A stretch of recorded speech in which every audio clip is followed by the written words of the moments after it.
The legal team of the indigenous people, leader of the indigenous people of Biafra, Nnamdi Kanu, has said that the United States of America has officially and publicly acknowledged that Kanu was unlawfully renditioned from Kenya by the Nigerian government in 2021. The legal team said this in a statement issued by a lead counsel of the team, Barrister Aloy Ejimakor, who said that the US government made the acknowledgement in an official publication captioned 2023 Country Reports on Human Rights Practices, Nigeria.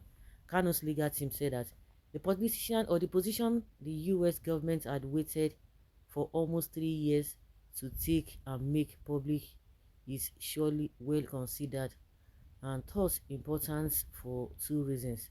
The team said that the reasons include that it affirms the case in chief the team adduced since June 2021 that Kanu was unlawfully renditioned, not lawfully extradited, and it is expected that coming from a respected and influential foreign power like the United States, the public acknowledgement would likely encourage the Nigerian government to also acknowledge that it had gravely violated Kanu's human rights by subjecting him to a horrendous extraordinary rendition.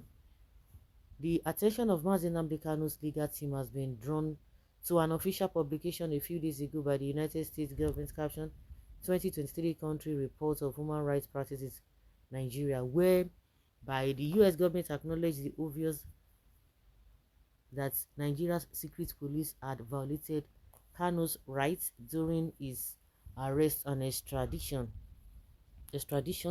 and that Kanu was a victim of arbitrary arrest in June 2021. On behalf of Mazi Nnamdi Kanu, his legal team hereby expresses its profound appreciation to the government of the United States, including in particular the US mission in Nigeria. It is indeed a demonstration of diplomatic courage. It needs to be emphasized that this laudable position the US government waited for almost 3 years to take and make public is surely well considered and thus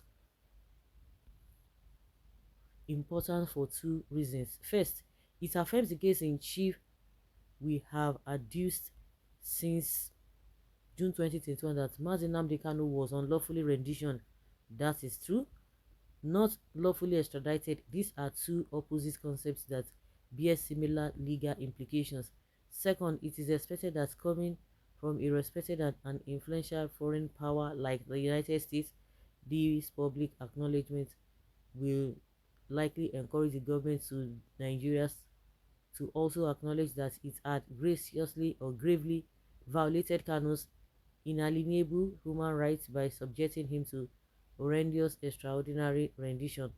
To be sure, one way that the government of Nigeria can complain and acknowledge this egregious wrong done to Mazi Nnamdi Kanu is to banish any further temptations to impunity and summon its power and discretions under the constitution to bring the prosecution of Nnamdi Kanu to closure without further ado.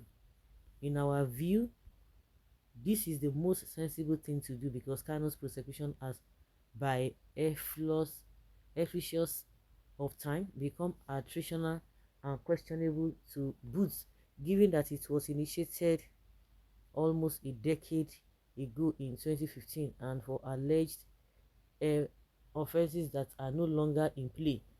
Okay, there are other cogent reasons, including the open and notorious fact that it is becoming increasingly clear that Mazi Nnamdi Kanu may never get a fair trial by dint of the grave complications created by the local of current detention.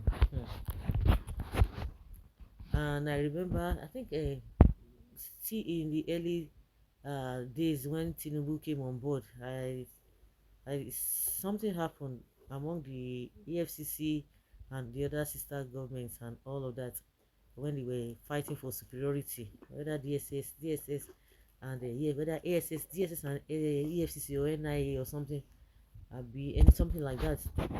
They were fighting for accommodation or their location in Lagos. When Tinubu now said, "Oh, we will not tolerate all this impunity and all of that." But this is the case on ground. What has he said? He has not said nothing concerning this thing, and I'm sure he's still following Tinubu or Buhari's footstep, because he said he will continue from where Buhari stops, and that is what he's playing at, especially when it's going to be detrimental to the people. Mm-hmm. Well, he will always do that, but when it's anything that will favor him, he will not want to go in the line of Buhari. Well, I don't know what this means, whether by saying this or by coming from the US, this statement coming from the US, whether it's will change the minds of the Nigerian leaders, because they are the one holding him, whether the politicians, whether the federal governments, all of them are conspiring together. I don't know why they don't want to do the needful. How can you kill somebody like that indefinitely? It's either the person is freed or the person is being jailed, and the person's jail term will start counting. So in this case, it is just as useless. I don't know. This is why they call the country zoo. I don't understand. See this guy's case. What's his name? Ekuremadu in the UK. Within how many months they don't judge in case? No. The question I have been asking myself, and I'm asking for as many who care to listen, is that are they still investigating? Are they still doing some research concerning what they are holding Nnamdi Kanu for? So they have not seen evidence, because I don't know. Hmm. I don't know. So like I said, for the fact that the US is saying something or taking its stand or saying what they ought to have said, whether it's going to hold water with the Nigerian government. Yes.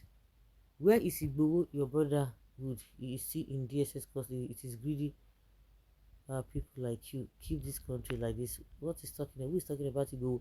America is America and Nigeria is Nigeria. Each enjoys their sovereignty.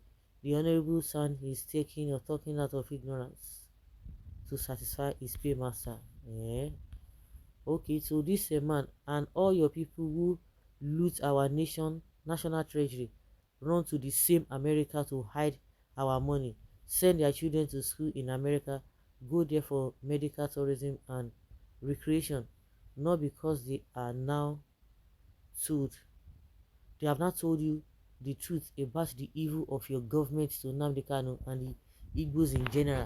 Now Nigeria has suddenly become a sovereign country that America should not dabble into her affairs. Can you see your hypocrisy? Ijimako won't rest till Kanu is completely down financially.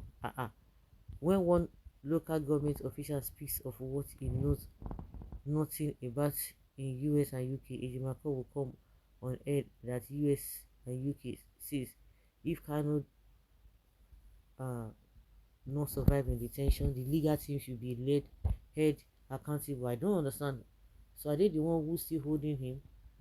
Are they not the ones who judge the matter when the court said they should discharge and acquit him? So why?